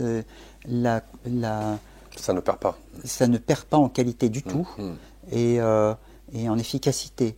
Au contraire, le vis-à-vis en fait parfois m'oblige à regarder les gens que j'ai en face de moi, et du coup quand je m'aperçois que quand je suis par Skype ou support téléphonique, en fait, j'ai la possibilité de me fixer sur un point et en fait de laisser mon ressenti beaucoup plus facilement venir encore.